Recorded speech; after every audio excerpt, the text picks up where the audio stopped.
السلام علیکم ورحمۃ اللہ وبرکاتہ۔ اعوذ باللہ من الشیطان الرجیم، بسم اللہ الرحمن الرحیم۔ خلق السماوات بغیر عمد ترونها وألقى في الأرض رواسي أن تميد بكم وبث فيها من كل دابة وأنزلنا من السماء ماء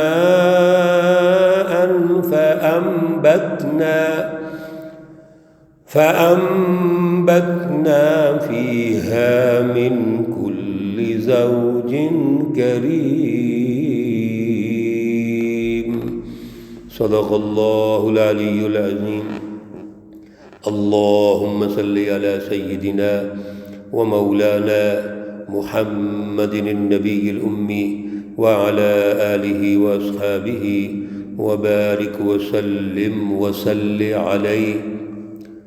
معزز سامعین و سامعات، سورۃ لقمان پارہ نمبر 21 آیات مقدسہ نمبر 10 اور 11 ہیں۔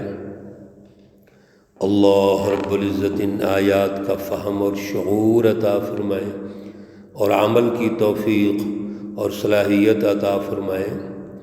گزشتہ درس میں اللہ رب العزت نے 2 جماعتوں کا تعارف کروایا، ان کے مائنڈ سیٹ اور ان کا جو پراپوگنڈا ہے اس کے حوالے سے اللہ نے ہمیں ارشاد فرمایا، آج جس دور سے ہم گزر رہے ہیں، جس کو کمپیوٹر کا دور کہتے ہیں، سائنس کا دور کہتے ہیں، یہ دور آج میڈیا کا دور ہے، سوشل میڈیا کا دور ہے۔ پراپوگنڈا تو ہر دور میں رہا ہے، لیکن اب اتنا فاسٹ ہو گیا ہے اور اس پراپوگنڈے کے پیچھے جھوٹ، گفتگو، الفاظ اور مختلف ہتھ کنڈے ہوتے ہیں جس سے قومیں گمراہی کی طرف چلی جاتی ہیں۔ آج ہمارے بچے، ہمارا نوجوان اس سوشل میڈیا کے جھوٹ اور اس کے پراپوگنڈے کے نتیجے میں وہ راہ ہدایت سے بہت دور چلا گیا۔ سچی تعلیم اس کے پاس نہیں ہے، کلام مقدس قرآن مجید کا شعور تک نہیں ہے۔ ہمیں سادہ قرآن پڑھنا نہیں آتا، چاہے جائے کہ ہم یہ سمجھیں کہ قرآن اللہ کی رہنمائی کی کتاب ہے، جو سورت مقدسہ کے آغاز میں ہم نے سمجھا۔ میرے عزیزو، پھر قرآن کی تاثیر کیسے آئے گی؟ اللہ رب العزت نے ایک اس جماعت کا تعارف کروایا جو جھوٹی ہے، پراپوگنڈے پہ چلتی ہے، باتونی ہے، باتیں بناتے ہیں، لہو الحدیث، وہ باتیں خریدتے ہیں اور باتوں کو ایک دوسرے کے سامنے پیش کرتے ہیں۔ اور ہم بھی ایسے ہی کرتے ہیں، میڈیا کے اندر، سوشل میڈیا میں، واٹس ایپ، فیس بک پر کوئی بھی چیز دیکھتے ہیں، ہم فوراً شیئر کر دیتے ہیں، تحقیق نہیں کرتے، اس پہ غور و فکر نہیں کرتے کہ اس کے نتائج کیا نکلیں گے۔ اصل میں تو ہم نے غور و فکر کرنا ہے۔ اور یہ لوگ وہ ہیں جو سچی تعلیم لینا ہی نہیں چاہتے، کانوں سے بہرے ہیں، ان کے کانوں میں ڈاٹ ہے، جیسے بڑے بڑے ڈاٹ ٹھونس دیے جائیں کانوں میں تو سماعت کی ہمت ہی نہ ہو، صلاحیت ہی ختم ہو جائے، تو یہ سننا ہی نہیں چاہتے۔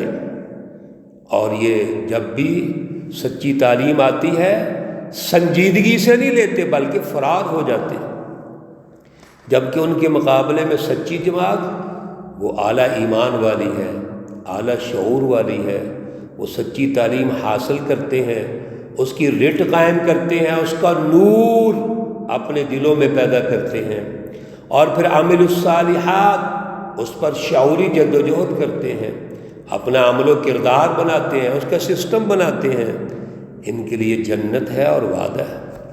اللہ رب العزت آج کی آیات میں اپنی کائنات میں جو قدرتیں ہیں، تصرفات ہیں، اللہ سمجھانے کے لیے پھر پیش کر رہے ہیں کہ آپ غور تو کرو، خلق السماوات بغیر عمد ترونہا، سبحان اللہ، اللہ نے آسمان پیدا کیا، خلقہ پیدا کیا اس نے، السماوات آسمان، بغیر عمد بغیر ستون کے، ترونہا آپ دیکھ رہے ہو۔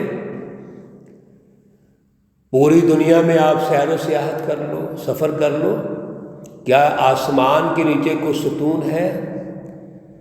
اگر ستون ہوتے تو آپ کیسے سفر کرتے، کیسے جہاز چلتے، کیا ہوتا؟ اتنا بڑا آسمان بغیر ستونوں کے، ذرا غور تو کرو، کیا کسی انسان کے بس میں ہے کہ وہ بنا لے؟ یہ اللہ کی طاقت ہے۔ اللہ رب العزت ہی ہے جس نے آسمانوں کو بغیر ستونوں کے پیدا کیا۔ پھر دوسرے نمبر پر وَأَلْقَىٰ فِي الْأَرْضِ رَوَاسِيَ أَن تَمِيدَ بِكُمْ، اور زمین میں اس نے رکھ دیے بڑے بڑے پہاڑ، کہیں ایسے نہ ہو کہ یہ جھک جائیں، جھک پڑیں۔ زمین کے اندر بڑے بڑے پہاڑ رکھ دیے، کہیں ایسا نہ ہو کہ سمندر کی موجوں اور سخت ہوا کے جھٹکوں سے یا دوسرے کچھ ایسے اسباب طبعیہ ہوتے ہیں جن کی وجہ سے مرتعش ہو کر کہیں جھک نہ پڑے۔ اس کا انتظام اللہ نے بڑے بڑے پہاڑ قائم کر کے کر دیا۔ سورۃ النحل میں اس کی وضاحت پہلے بھی گزر چکی ہے۔ اللہ رب العزت نے یہ پہاڑ، یہاں پر ایک بات تو یہ ارشاد فرمائی، باقی پہاڑوں کی تخلیق میں اور بھی بڑی حکمتیں ہیں۔ یہاں تو ہم مختصر بات کر رہے ہیں کہ زمین میں اللہ نے پہاڑ رکھ دیے تاکہ یہ ہلے نہ، کہیں کو پریشانی نہ پیدا ہو جائے۔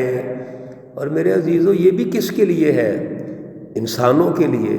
جیسے اللہ نے پیچھے فرمایا کہ رحمتاً، اللہ ہم پہ رحمت کرنا چاہتے ہیں، اللہ انسانوں پر مہربانی کر رہے ہیں، یہ بھی اللہ کی مہربانی ہے۔ نمبر 3 وَبَثَّ فِيهَا مِن كُلِّ دَابَّةٍ، اور پھیلا دیے اللہ نے اس زمین میں سب طرح کے جانور، کل دابہ، ہر طرح کے جانور۔ اور آپ ماشاءاللہ دیکھتے ہیں کتنی اللہ کی مخلوقات ہیں، دابۃ فی الارض ہیں۔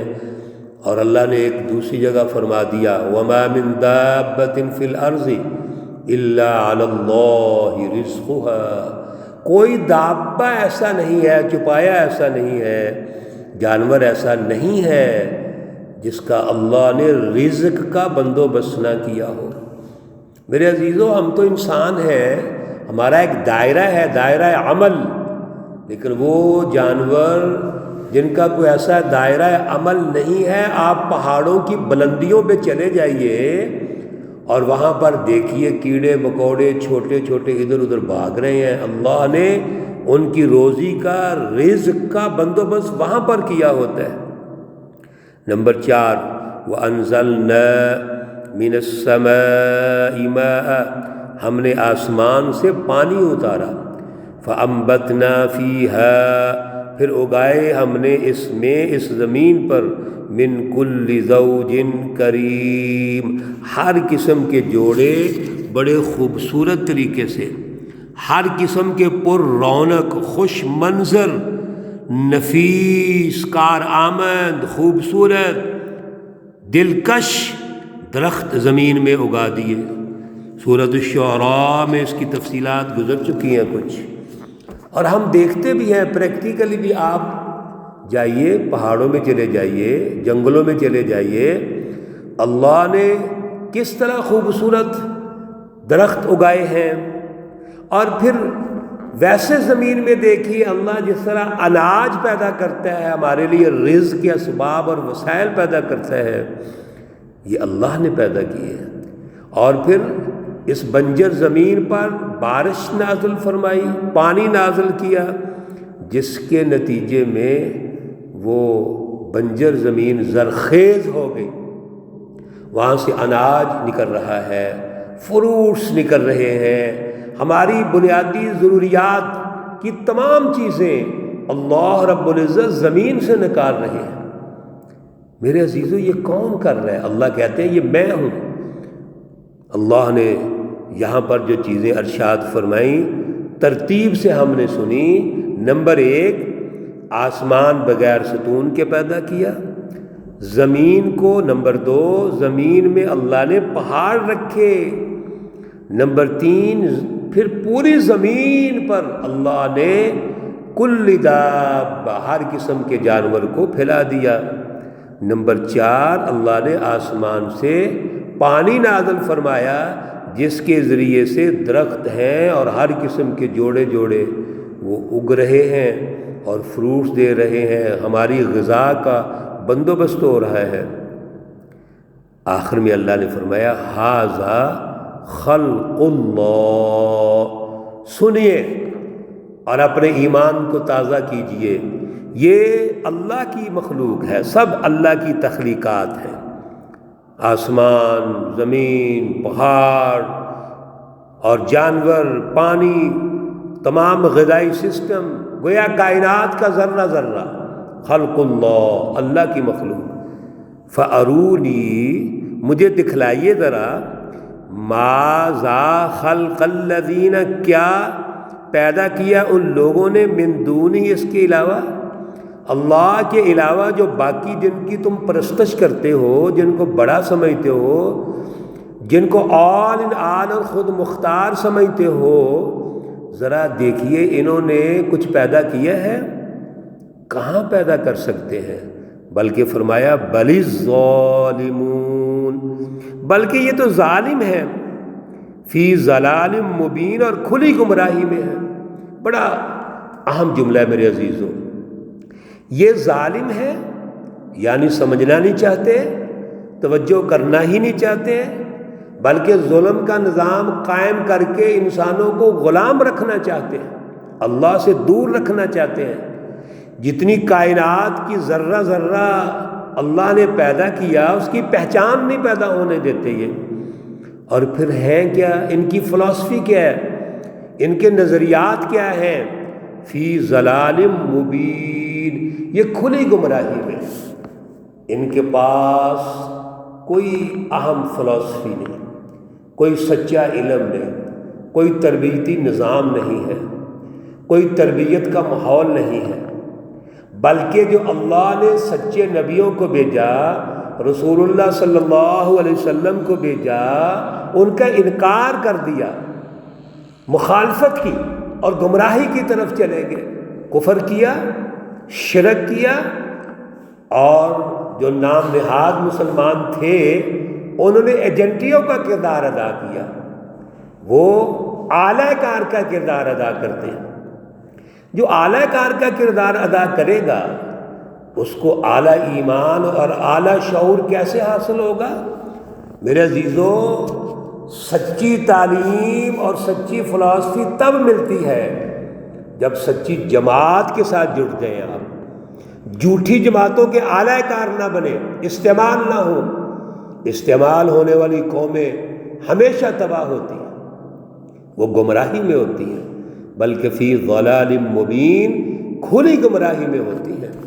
اللہ ہمیں گمراہی سے بچائے، اعلیٰ شعور اور اعلیٰ صلاحیت ہمارے اندر پیدا فرمائے۔